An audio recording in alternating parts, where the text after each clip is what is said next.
Welcome students, आपका मेरे channel science classes by doctor Kumkum Saxena में बहुत स्वागत है। और आज आप चल रहे हैं विद्युत के जो मेन पर्पज है विद्युत का, घर में लाइट करना, पंखे चलाना, कूलर चलाना, रेफ्रिजरेटर चलाना, तो उसके बारे में आपको आज बताया जाएगा।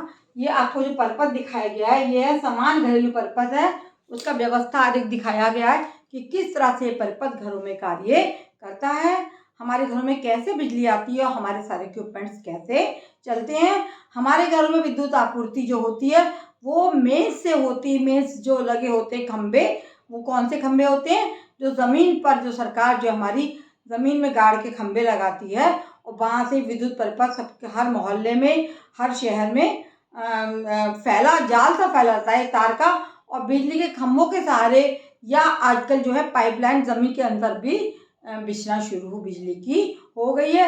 तो भूमिगत केबल से भी हमारे घरों तक बिजली पहुंचती है।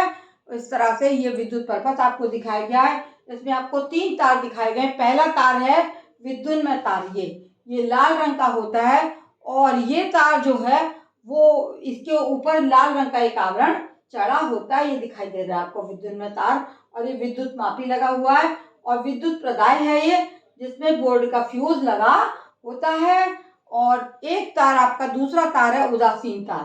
ये विद्युन्मय तार है जहाँ से विद्युत बहती है, लाल रंग का होता है। ये एक उदासीन तार साथ साथ में दौड़ता है, जो हमारा जिस पर काला आवरण होता है, और ये बोर्ड के फ्यूज जो लगा हुआ है इससे होकर निकल के ये जा रहा है, विद्युत मापी में चला जा रहा है। तो उदासीन तार का क्या कार्य होता है? इसका काला आवरण इस पे चढ़ा होता है, और दोनों तारों के बीच में ये तार और ये तार, ये विद्युन्मय तार है, ये उदासीन तार है, इन दोनों के बीच में 220 वोल्ट की विद्युत जो है सप्लाई विभवांतर होता है। और इस प्रकार से दोनों तार हर घर में जाते हैं, जिससे कि बिजली मिलती है। घर में लगे मीटर बोर्ड से जो लाइट है वो कैसे जाती है? पहले मुख्य फ्यूज में जाती है, और मुख्य फ्यूज से होकर ये विद्युत मीटर में, ये हमारी विद्युत जो है सबसे पहले काहे में जाएगी? मीटर बोर्ड में घर में जो लगे होते हैं उनसे, फिर मुख्य फ्यूज से होती हुई ये विद्युत मीटर में प्रवेश करते हैं ये तार, और पृथक पृथक परिपथों से विद्युत आपूर्ति घरों में की जाती है। इनके लिए अलग अलग परिपथ बनाए जाते हैं। पहला परिपथ होता है 15 एम्पियर का, है ना। 15 एम्पियर जो है अच्छी खासी विद्युत होती है। 15 एम्पियर के तार से क्या होता है?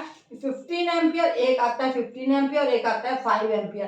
15 एम्पियर के तार से क्या होता है कि जो हमारे घर में बहुत सारे इक्विपमेंट्स हैं, एसी है, कूलर है, गीजर और कूलर आदि चलाए जाते हैं। एसी, कूलर, गीजर इसी से चलाए जाते हैं, क्योंकि इसमें इसका जो विद्युत का वो है वो ज़्यादा होता है, 15 एम्पियर होता है। दूसरा परिपथ हमारे यहाँ होता है जो ये उच्च शक्ति वाले विद्युत संयंत्र है, गीजर, कूलर, एसी, जो 15 एम्पियर से ही चलाए जा सकते हैं। दूसरा है 5 एम्पियर वाला। 5 एम्पियर वाला जो होता है हमारा जो विद्युत परिपथ है या विद्युत धारा 5 एम्पियर की जिस तार में बहती है, उसमें क्या होता है कि उसका अनुमतांक का प्रयोग, बल उसके अनुमतांक का प्रयोग, इसके अनुमतांक का प्रयोग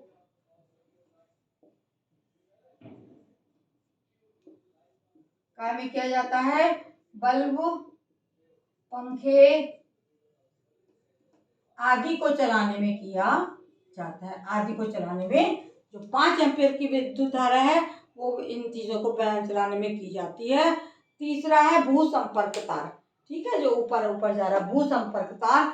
ये हरे रंग का होता है, हरा विद्युत रोधी आवरण होता है ये, और घर के निकट भूमि के भीतर बहुत गहराई पर एक धातु की प्लेट स्थापित की जाती है, उससे संयोजित किया जाता है। हर घर में जमीन में अर्थिंग, जैसे अर्थिंग वायर कहते हैं, एक धातु की प्लेट लगाई जाती है, उससे ये भू संपर्क तार जो है वो लगा होता है, और भूमि के बहुत निकट होता है ये, और बहुत गहराई पर इसको रखा जाता है और धातु की प्लेट से संयोजित कर दिया जाता है।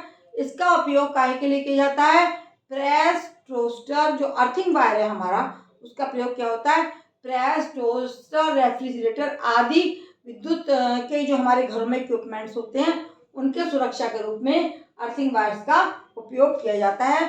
अगले उसमें मैं आपको बताऊंगी किस तरह से फ्यूज उड़ जाता है, जिससे हमारे संयंत्र जो है वो बुझने से जलने से बच जाते हैं। तो ये पूरा पर्पज आपको दिखाया गया है इस चित्र में, इसको समझ लीजिए। और ये पूछा जा सकता है कि इसका विद्युत धारा का क्या किस तरह से हमारे घरों में आती है। तीनों तारों के बारे में आपको जानकारी दे दी गई है।